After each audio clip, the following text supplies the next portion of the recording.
Yo, yo, yo, what's good, everybody? This is your girl, Natalie Diane. You already know the vibes. Welcome back to my channel. If you are returning and if you're new here, welcome. Thank you for joining me. Make sure you like, comment, and subscribe.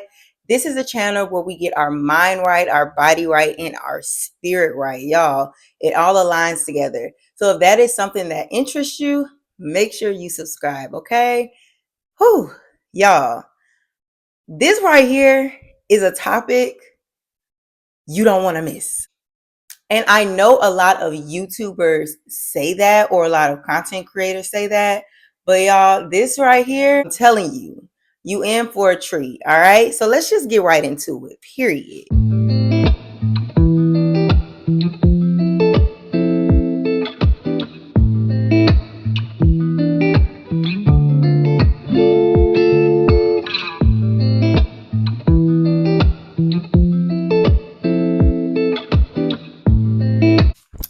Okay, so this I had to treat like I was really in school, y'all. I had to write down outlines and everything because it was just some stuff that I felt like was so important to say. We're gonna talk about power and singleness and being single in today's time and how it's more of a blessing than it is a burden. A lot of people treat being single like it's a problem, but y'all, it's so much power in being single, okay? And I understand we want that person to be able to share our life with, share our life goals with, share our dreams with, share our aspirations with. We want to be able to wake up to somebody. You know, we want to be able to go on dates with someone. We want someone to cater to us or us to cater to them. Like, we admire that, we desire that, and we deserve that. You know what I'm saying? But sometimes we have to sit in our singleness and we have to understand that it's a blessing. Being single is not a punishment by any means. And I feel like a lot of people in today's time try to treat it like it's some sort of a punishment, or they try to make it seem like, oh, well, don't nobody want me and all this other stuff. But y'all, there's power in singleness. And in this video, I'm going to go over 5 benefits of being single. And just for the hell of it, I'm going to throw in a bonus at the end, okay? So, number 1 is relearning yourself, right?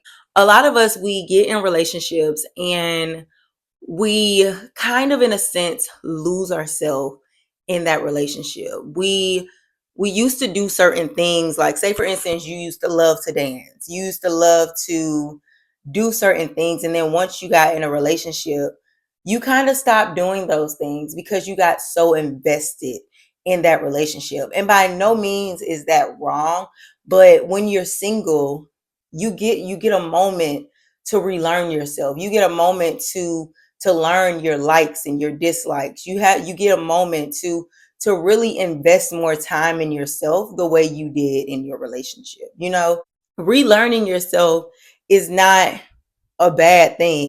That's like if you're in a 4-year relationship, you know, in those 4 years, you've learned that other person. You've learned their dislikes. You've learned their likes. You learned the things that turns them on and stuff like that. But when it came to you, you kind of brushed what you wanted to the side. You kind of, you know, ignored your likes. You ignored your dislikes because you wanted to make sure that you made this person completely happy.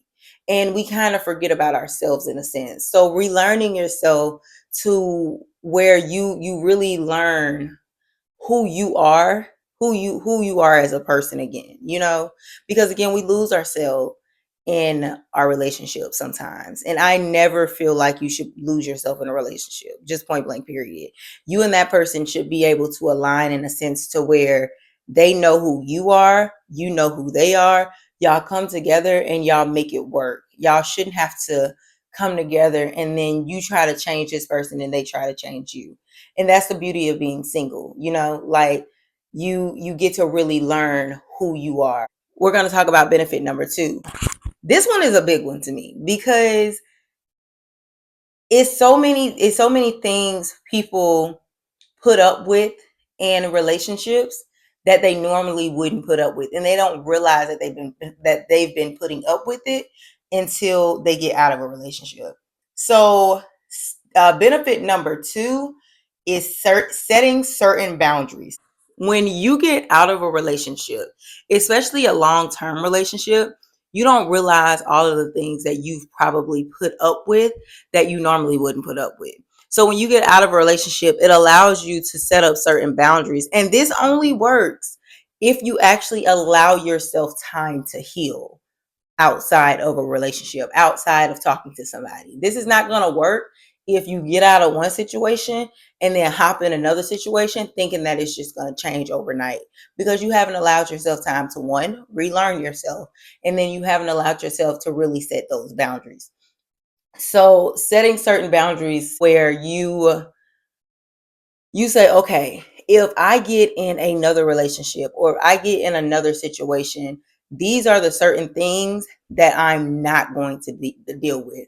These are my non-negotiables. You know what I'm saying? Having those non-negotiables, having those boundaries set in place will allow you to move so differently in your relationships. Even before you actually get in a relationship, like it'll you before a guy or a girl even approaches you, you can pick up on they BS before you even decide to give them your number. And it's a real thing, y'all. It's so my intuition is so strong now. When somebody comes up to me and I know that they're about BS, I'm not gonna even entertain that because I know what you about. You know what I'm saying? I see people that are attention hungry, that seeks attention. You know what I'm saying? I see people that just want to do one thing with me. I see people that actually may want to build something with me. You know, it's a difference. It's a different type of energy that they give you. So you allow yourself time to actually set up those boundaries and be real with yourself. You know what I'm saying? Like, are those going to be boundaries that you know that you're going to be able to keep? And like I said, it's only going to work if you actually allow yourself time to heal. If you actually take time outside of a relationship, if you actually take time for yourself, that's the only way it's going to work. That's the only way these boundaries are going to stick in place. You know what I'm saying? So now we're going to move on to benefit number three. Okay. So benefit number three is trying new things. There's so many things I feel like people want to try that's in relationships, but their partner may not want to try. And it kind of holds them back in a sense where to like not try those things. When you're single, you can do what you want to do. You're free. You don't have to answer to anybody else. You take back control. So it's like if you always wanted to go cliff diving and your partner is like, no, I don't really think that's safe, I don't want you to do it, like I don't know, like I just like you get to do that now, because who do you have to answer to? Even if you want to change your eating habits, say you wanted to stop eating meat, say you wanted to become a vegan, but your partner is someone who loves meat and they're like, no, you need your protein, you need to eat this, you need dairy, you need the but you get to try new food. You get to try new restaurants. Just think about all of the things you've been wanting to do, but you haven't been doing because you've been in a relationship. Because you feel like you didn't do it because your partner didn't want to do it. Or the fact that maybe you went somewhere or to an event that you didn't necessarily want to go to because your partner wanted to go to it. You know what I'm saying? Like you have more freedom to do what you actually desire to do. Another big one that I want to like point out, and this still has to do with this particular benefit, is when you try new things, understand that you're spending time with yourself. Take yourself out on dates. Buy yourself flowers. Love on yourself. Take yourself to get a massage. Go walk around the park. Sit in silence. Meditate. You know what I'm saying? Like do new things. Like join a pottery class. And the reason why I say all these things is because so many of us want to be in these relationships where we want somebody else to be with us, but we can't stand to spend 5 minutes with ourselves. Let me say that again. We want somebody else to spend all this time with us, but we can't stand to spend 5 minutes by ourselves. We get distracted by our phones. We get distracted by somebody else being in our life. We get distracted by our friends. We get distracted by work. We always find an excuse to spend time with other people or somebody else because we don't want to be alone. To me, and take this as you will, but to me, that means you don't love yourself enough to spend time with yourself. And I get it. Nobody wants to be alone forever.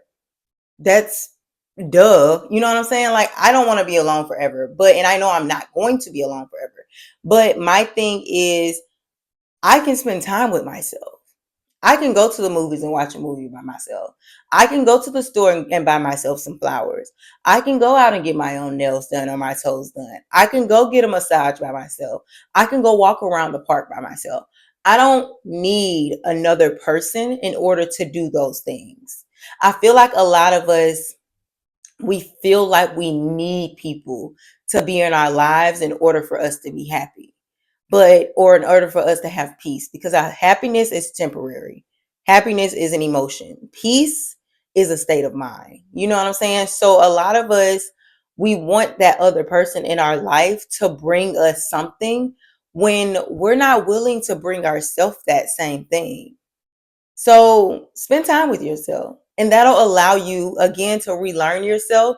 That'll allow you to set boundaries. And that'll allow you to learn to love yourself.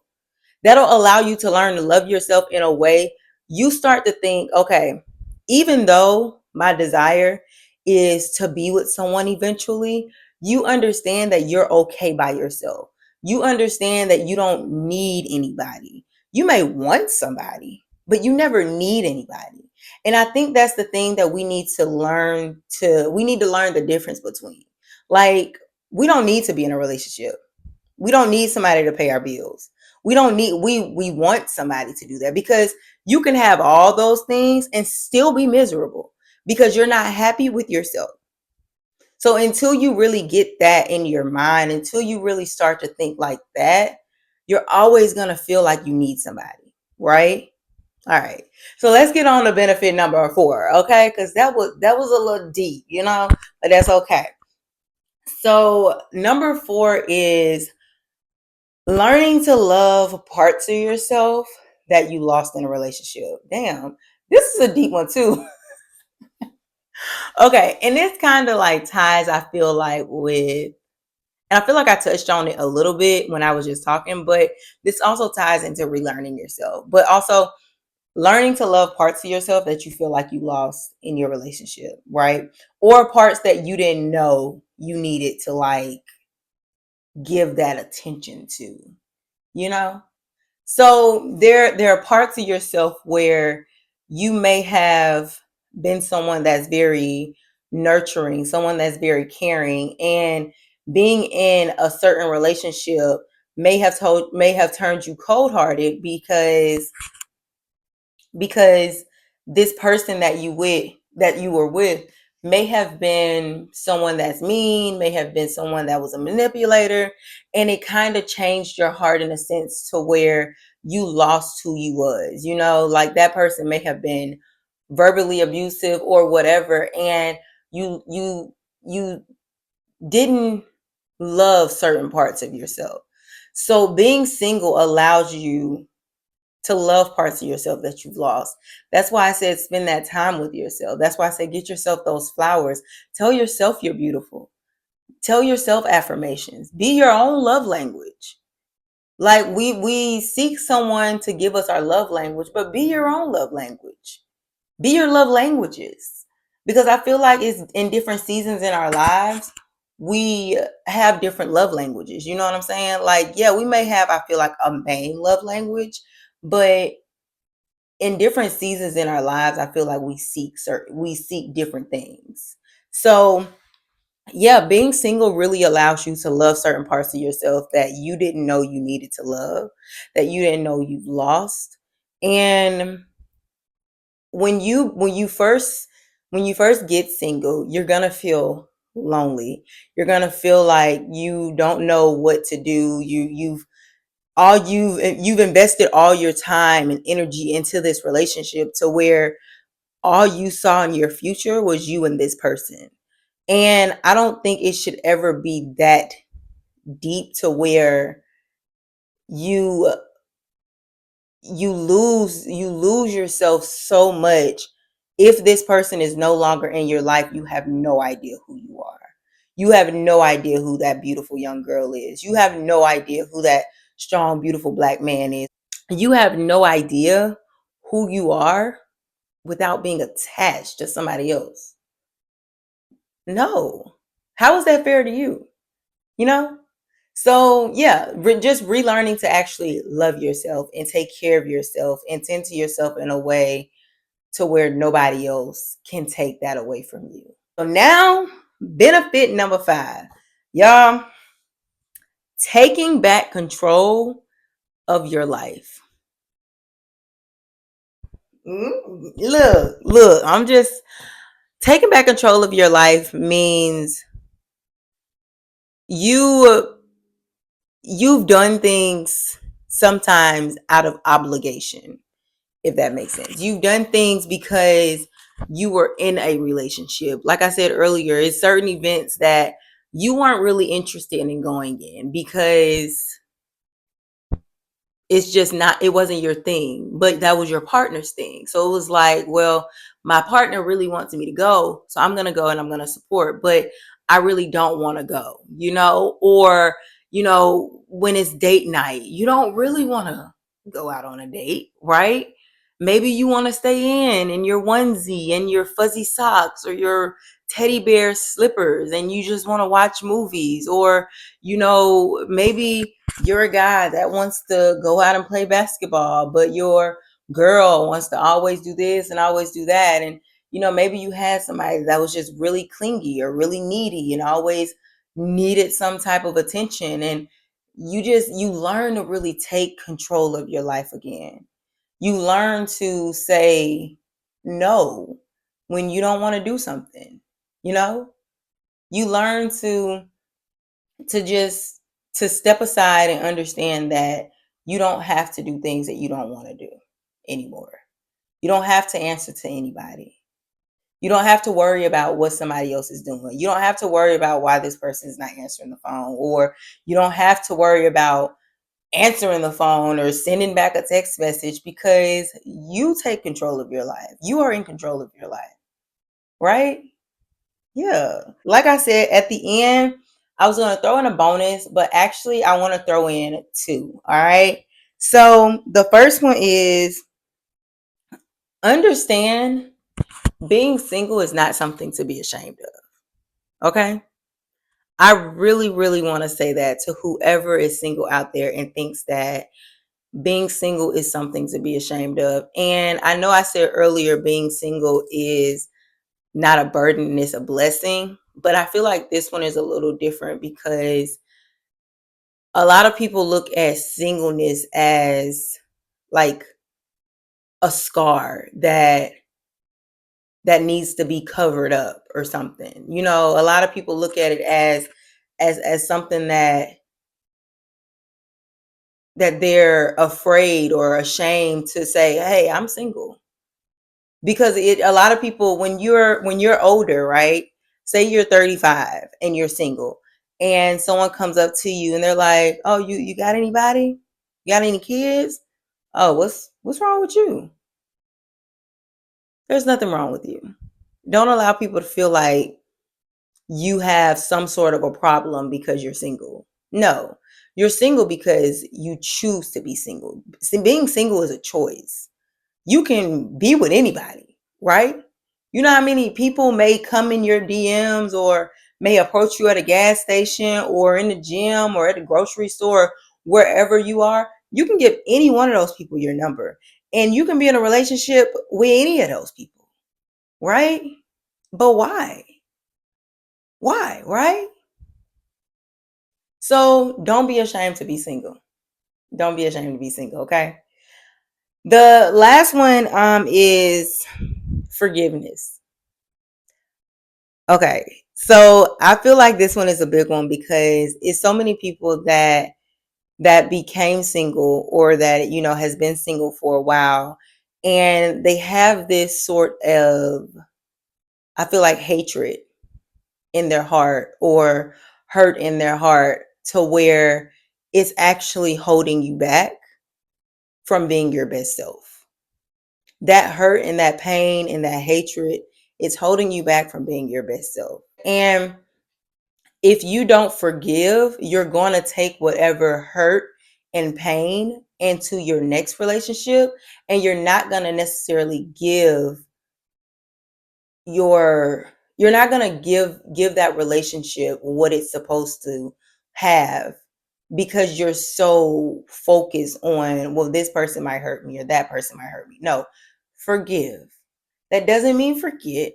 Forgiving doesn't mean talking to that person that hurt you. You don't even have to say, hey, I forgive you. You never have to reach back out to that person again if you don't want to. But forgive them for you. Forgive them because you understand that you can't necessarily move on in life without that forgiveness. And I'm not saying, in a sense, your life is just going to completely stop. But there are certain things that are going to be blocked that you don't know are blocked because you have that hurt in your heart, right? And stop hopping in situations once you become single just because you're single, because that may not be the best thing for you, right? All right. So this was a good topic, right? I feel like it was. I feel good about this one. If y'all like this video, make sure you like, comment, and subscribe, and share it with somebody that has been struggling with their singleness. Share it with somebody that you know would benefit from this. Share it with that person that really, really wants to be in a relationship really bad, but doesn't necessarily understand why their person is not coming yet. That person is coming. But you have to learn certain parts of yourself. You have to love certain parts of yourself, and you have to be patient. Okay? So again, make sure you like, comment, and subscribe. This is your girl, Natalie Diane. I love y'all. Mwah, and peace. Until next time.